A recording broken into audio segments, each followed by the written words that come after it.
I like to call the cannonball power drink. Let's do this.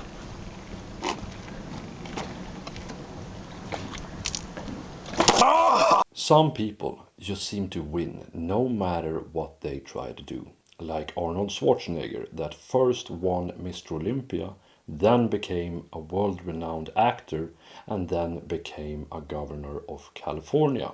Or Ronald Reagan, who also went from being an actor to becoming the president of the United States.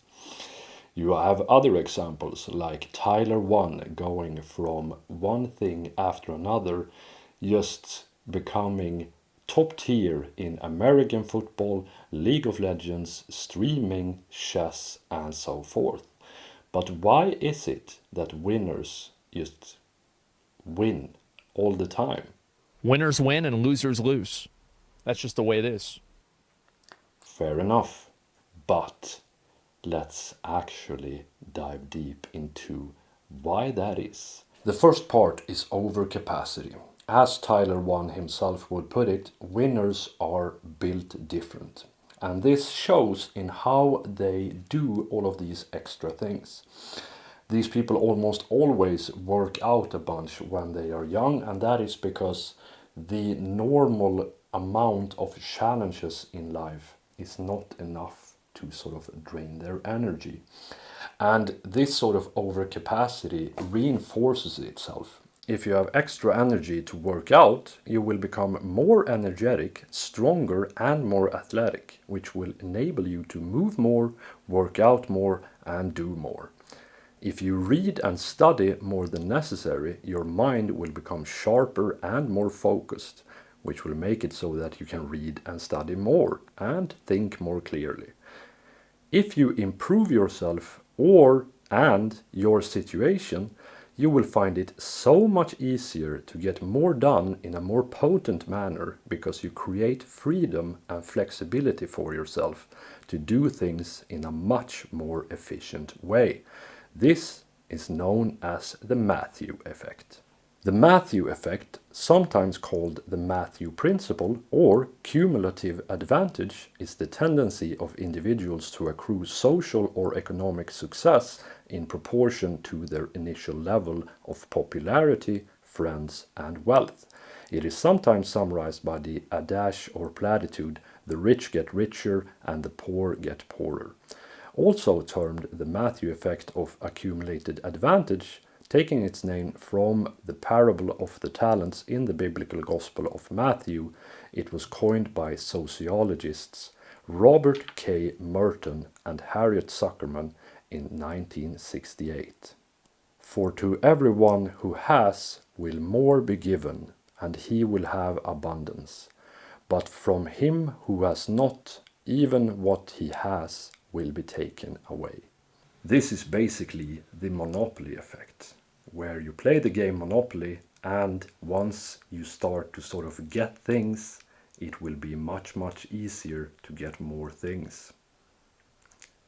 And that is part of the winner's momentum. So a winner is a winner because they have integrity, effort, skill, motivation, and courage and discipline.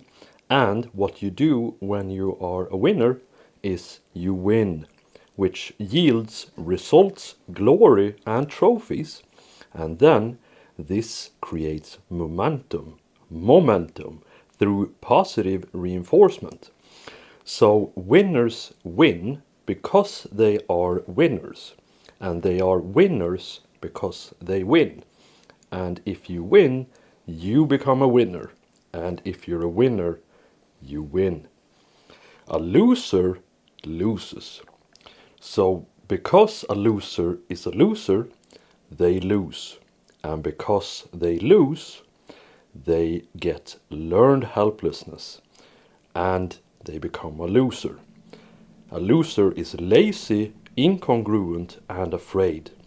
And that means they lose, which means they realize that this was just a waste of time, effort, and money. They feel guilt, they feel shame, and they keep on being a loser and lose. Congruence is this really smart concept made up by a really smart guy, Carl Rogers. Basically, if you are congruent, your inside, your attitude and your mindset align perfectly with what you say and what you do. Nice. Nice.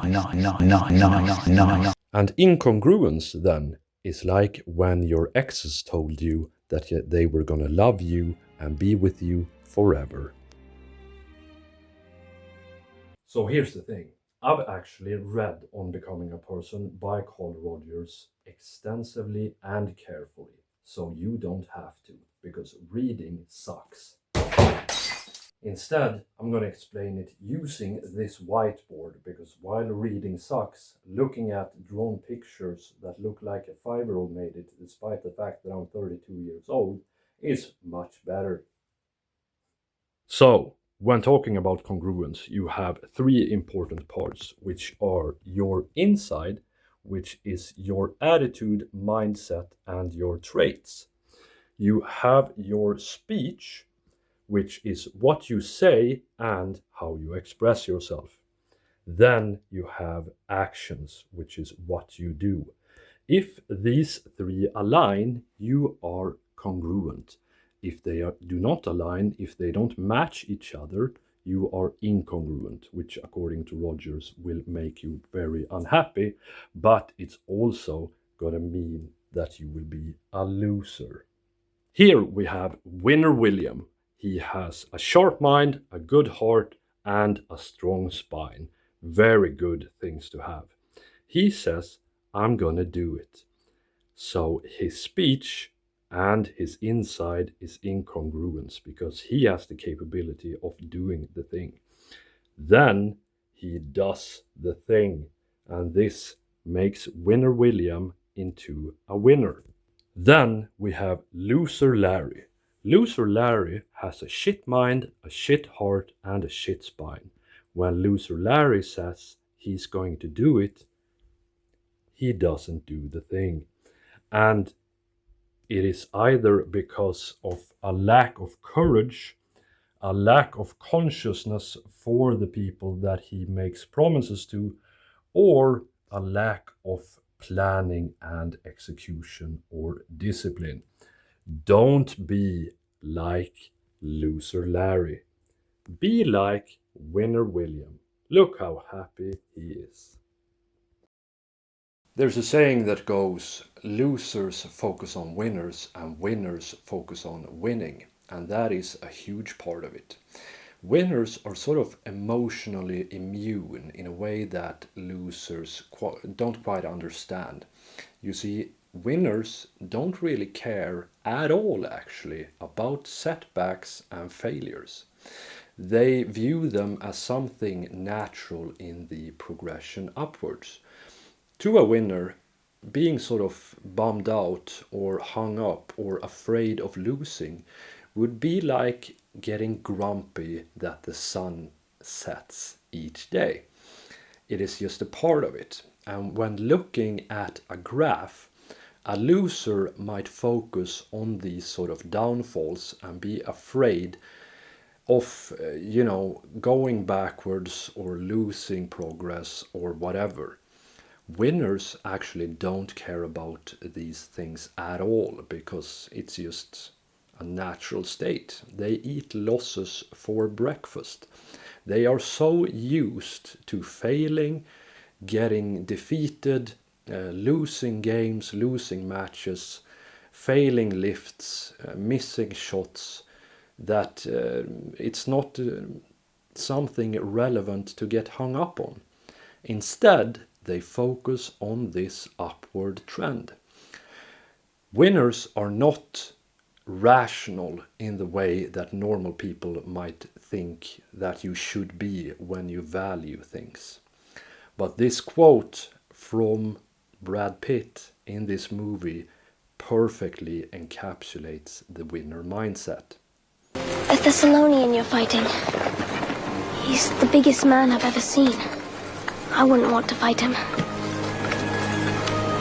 That's why no one will remember your name.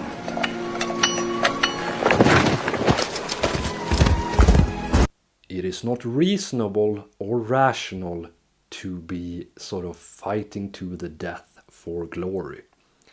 But it is a necessity if you want to be a legend. And that is what matters to a winner.